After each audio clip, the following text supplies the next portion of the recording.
Tracking could go on forever. When you're after a small unit who've took hostages into the jungle, which we have done, the regiment's done, you've got to be slow and methodical, but you know them when you're getting close.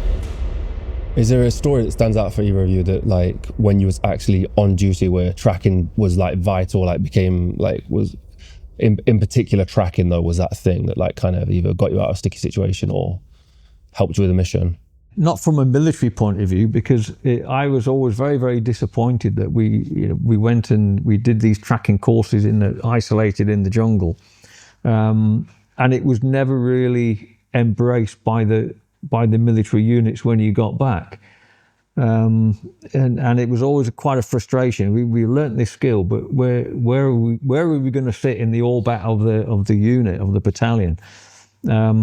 Because I think the sort of commanders never really understood what the skill was, and they just saw it as something you do in the jungle, and when we go and fight a jungle war, then it will become relevant. But it was a fight for me, certainly when I was the senior military instructor at the Jungle Warfare School. We've got to make people aware that this is not a jungle skill. This is a skill that's relevant in desert, in the Arctic, in temperate, and everywhere. And it was very, very difficult. I picked it up after you'd been there, so you developed it so that where it can be used in the modern day, if you like. You know, and obviously we had Afghanistan coming on, all these places, so it was adapted not so much to find the enemy this time, it's to find the unusual in a usual environment. We just stop people driving into explosive devices and seeing the unusual, because that's what this gives you. This skill gives you this vision, you know, you see through the woods, if you like, you know, and it was developed for that side. And in terms of operationally, I remember the squadron went out to rescue a bunch of people that were lost in somewhere in Malaysia, I think. And I think they used a tracking that skill there, not to find the enemy, but to find a bunch of people who had gone off and gone missing for 6 or 7 days. Yeah, you know, that they went was, out, they used a very skill of tracking and locate and find them. Mount Kinabalu. Yeah, I think there was that one. years ago. I know the Kiwi SAS in, I can't remember which country it was now. Timor. Yeah.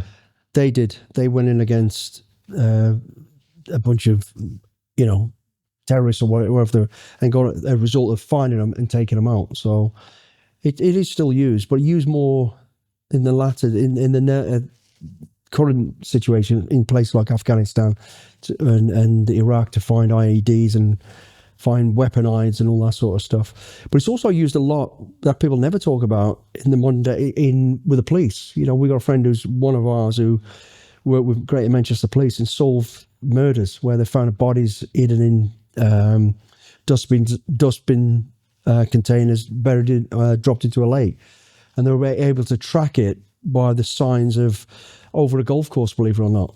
You know, where a golf bag is so many meters apart, and the wheels, there was a set of wheels just didn't match. And Fuse is in his curiosity and skill set. He went, hang on a minute, and he worked it out. That's the actual length of a wheelie bin. So they now knew that a wheelie bin had been dragged across this certain area. And lo and behold, unfortunately, they found the young kid dead in the wheelie bin at the bottom of the lake. Wow, okay. So it's there, it's still being used. It's not really talked about. And in terms of personal use of it, I mean, I've only ever used it in training, to be honest, and training people for live operations in Afghanistan and Iraq and the modern day world.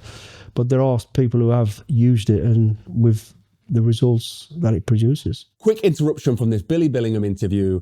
If you want to hear more from Billy, an extra 30 minutes has now been uploaded onto our Patreon community. So if you go down below and hit the button, you can sign up now for $1 for early access and additional footage from all of our guests. Let's dive back into the episode. I think last time we spoke about your training story. I think that one's interesting. I'd love to hear it again, but Simon, you also mentioned a similar story as well. So yeah, Billy, go for the. Well, you know, tracking with the regiment particularly, it's not always under the title of tracking, it's situation awareness, because that's what it gives you, this third party awareness of what's going on around you, what's different. And I used to use this story to show people, you know, that there's certain things that will indicate timelines as what tracking is all about, and someone's being there or not being there and what state of play they're in. And I always used to, as an instructor on selection, when the students used to every morning come down to what they call the schoolhouse. As soon as they get the kit on, they come down for a lesson. and a briefing for that day. And I was giving the briefing on situation awareness. And I thought, best way to get this lesson home to people. And just before they came in, I knew there was only enough students left for 2 benches. There was about 4 benches. In between the sort of last and the third bench, I went and had a poop. I did big shit, and I left it there, knowing they're going to be there in the next 5 minutes, so it'd still be there. So I carry on, I'm doing getting the boards ready, we went back to the students, and I can hear it coming in, I'm waiting for a reaction, I can hear it. They're all pushing and whispering to each other, shit, someone's had a shit. We're in trouble. So I turned around, I went, what's going on? And one of the guys on staff, someone's had a shit in the schoolhouse. I went, what? What are you talking about? He went, someone's had a shit here. I went, right, you will pay for that. And I made a point out to me, and I went, right, move forward away from it, come to the front benches. Knowing full well the lesson was going to take 45 minutes. Finished the lesson, and I turned around and I'm like, right, let's deal with this problem with the shit. Where is it? And the student goes, it's gone. I goes, yeah, it's gone. Let me tell, this is the lesson. That shit went in about 18 minutes because the dung beetles come in, find it, take it away. And the lesson is this: if you're following up on an enemy and you get to a camp or any situation where you know they've been to the bathroom, if there's a shit in there, you know you're within 18 minutes of the enemy. You're close to the enemy. And they've never forgot that. So, and the other thing about it, I mean, you can, if there is a shit in there, you can tell if it's a Westerner because they use toilet paper. Most other, people don't. You can tell they're eating well because of the state of the shit, what they're kind of it. So you know what you're up against. A strong, confident enemy, blah, blah, blah. So there's so many, and they never forget that. I still talk to people today, go, never forgot that lesson. And it leads on to other lessons. So funny as it was, that was the idea of the lesson. Yeah, it is just situational awareness. And I never knew that story from Billy, but I do a similar thing. Because, we've all had a dump in the jungle, and you're very much aware that as soon as you do that, you hear these dung beetles come in. And I've been fascinated watching them, It's just amazing watching them and how they do. So I bring that into tracking lessons as well. But also, if in certain countries, not all countries, but if you stand and have a pee somewhere, then eventually these little sweat bees will come in and they'll swarm around it. So as long as you know what you're looking for, you're following a track and then you suddenly notice that, because maybe somebody stopped there, you can say, okay, well, within a certain amount of time, somebody who's been here and they've done that. And insects are very, very important as well, because where you get disturbance of insects, or if you step on an ant or a cricket or something like that, the other insects will come in and they'll start to take that away.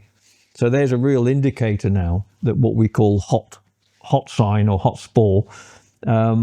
This has only happened very, very recently, because you know that it was stepped on there, something has pulled it to there, and you can work out roughly how long that's taken. Then all of a sudden, the hairs on the back of your neck are standing up because you're a lot closer than you thought.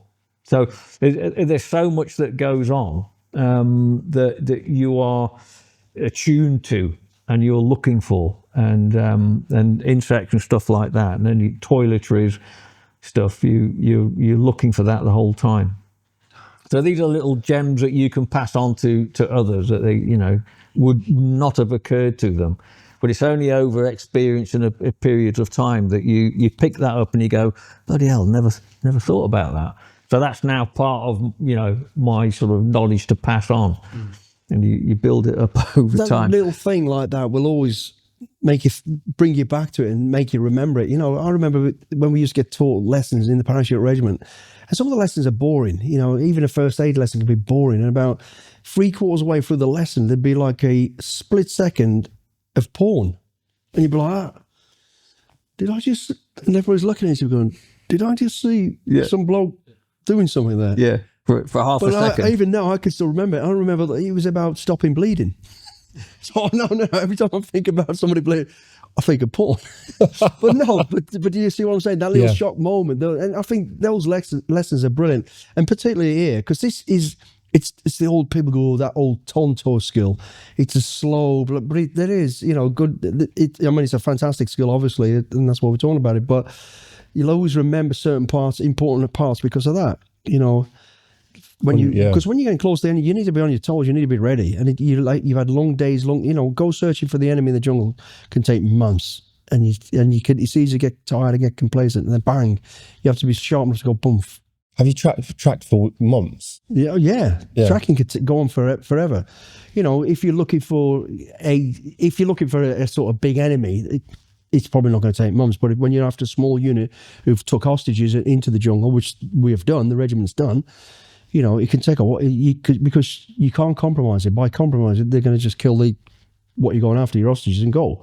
So you've got to be slow, methodical, but then when you're getting close, because some of this sign we're talking about, this tracking, and Simon much better than I will go, that's 2 months old or a month old, but they've been here and it gives us a direction. And as you get closer, it's getting fresher, it's getting newer.